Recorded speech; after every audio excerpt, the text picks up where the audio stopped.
This is the Dollemore Daily, and I'm Jesse Dollemore. There's a common refrain from conservatives a lot surrounding how Democrats act or comport themselves.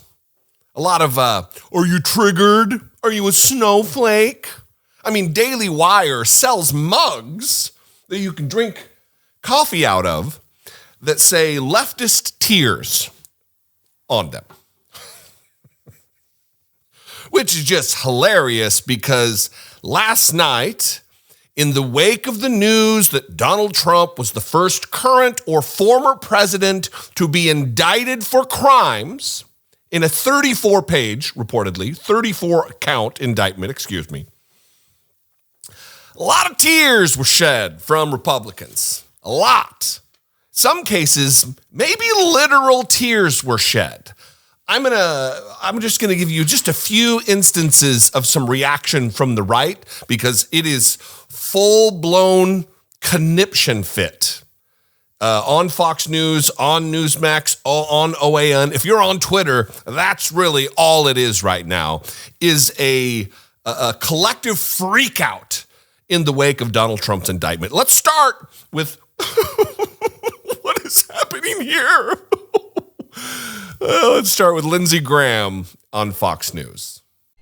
How do you do it? You take if you got a pile of crap and you chop it up 34 times, it's still a pile of crap. It's duplicitous charging. They're trying to smear the guy. They're trying to take cases that nobody else would take and resurrect them. This is literally legal voodoo.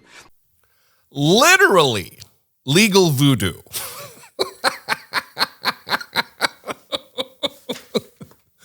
It got worse, though, because, of course, the grift continues with Donald Trump and the Republican Party relative to trying to defend Donald Trump against personal legal charges. This is not something he did while president. This was an attempt to subvert public opinion by covering up for his crimes and then violating campaign finance laws. Someone's already gone to jail for this very crime that they're saying is not a crime, Michael Cohen. But here, because the grift does continue, is Lindsey Graham literally pleading with people to send their billionaire president money. All I can say is count me out. Enough is enough. DonaldJTrump.com. Go tonight. Give the president some money to fight this bullshit. This is going to destroy America. Go tonight, give the president some money. With tears streaming down his face. Please, America, give Donald Trump some money. It's all too much. What happened to rugged individualism and personal responsibility and law and order? Now, it's all a ruse. It's all a lie. Here's Laura Ingraham. I believe before, I think she comes on, I don't know the line up there, but this is Laura Ingraham from Fox News making the worst analogy and argument about not charging Donald Trump for his crimes that could be made. Watch this. Go back and read Lincoln's second inaugural address. Now, in the midst of an actual bloody civil war. Now, after that, was his speech all about vengeance? Putting Robert E. Lee and Jefferson Davis in jail? Hell no. It was about how we as a nation needed to come together. It was about reconciliation. Maybe, just maybe, it's time to reevaluate your argument if you're comparing Donald Trump to traitors against our country. If the only analogy, if the only analog to the situation that you could come up with in your pea brain is comparing Donald Trump to Robert E. Lee and Jefferson Davis, literal traitors to the United States, maybe you're on the wrong track. But the Civil War talk, she wasn't the only one to mention the Civil War and bring up the Civil War. Marjorie Taylor Greene tweeted this: Democrats want civil war. They want to push us into reacting so they can use their weaponized government to lock us all up. Because they've been trying for years to find a way to put him in jail, and they can't. But now they have a complete fool that is deranged enough to try because he is backed by Soros. And Soros wants to destabilize America and gain full control. Does anybody fall for this nonsense? I mean, other than a select section of MAGA Americans? Who falls for this? The same woman who just in February 20th said, we need a national divorce. We need to separate by red states and blue. She's describing a civil war.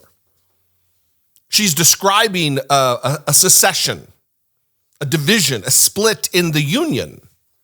And then whining that Democrats want the Civil War.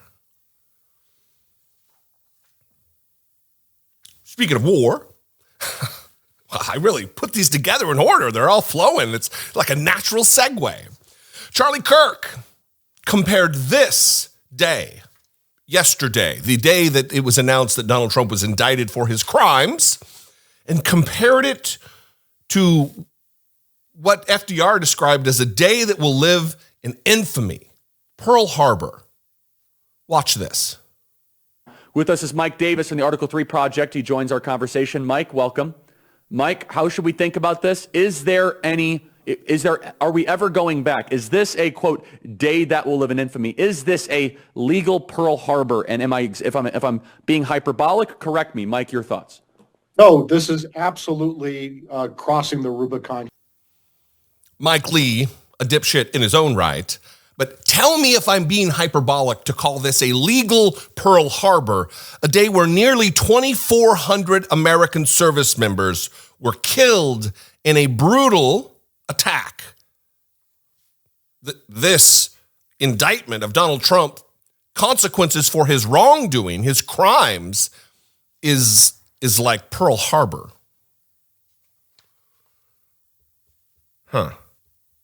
Remember, this is the Patriot Party. This is the party that loves America and the troops.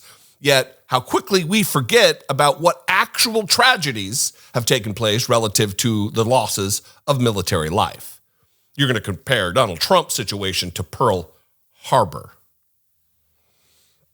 But maybe the most dedicated, loyal Republican had the most succinct and powerful words about Donald Trump's indictment. Watch this. Hey guys, today is opening day. As a good old Mets fan, I know you guys aren't going to be playing until April 6th back home, but in good old fashion, let's go Mets! Let's go Mets! I'm very awkward.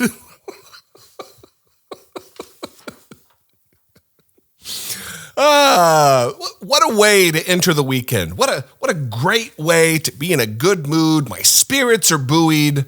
There will be consequence for Donald Trump. I would love to know. Let's go Mets!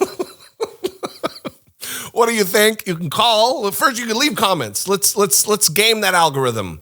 Help get me boosted, get this channel in front of new viewers. Maybe we can change some hearts and minds. But if you'd like to call, you can leave a brief voicemail, 714-576-4054. You can email me, daily@dollemore.com. Follow me on social media for more leftist tears. Maybe I should make a mug. Huh? What would I put on a mug? If you want to support my work, if you appreciate what I do, if I bring you value, click the join button below, become a channel member, or go over to patreon.com/IDoubtItPodcast. I hope you have a great weekend. I'll see you next time. I appreciate you. Be genuine. Take care of one another. Let's go, man.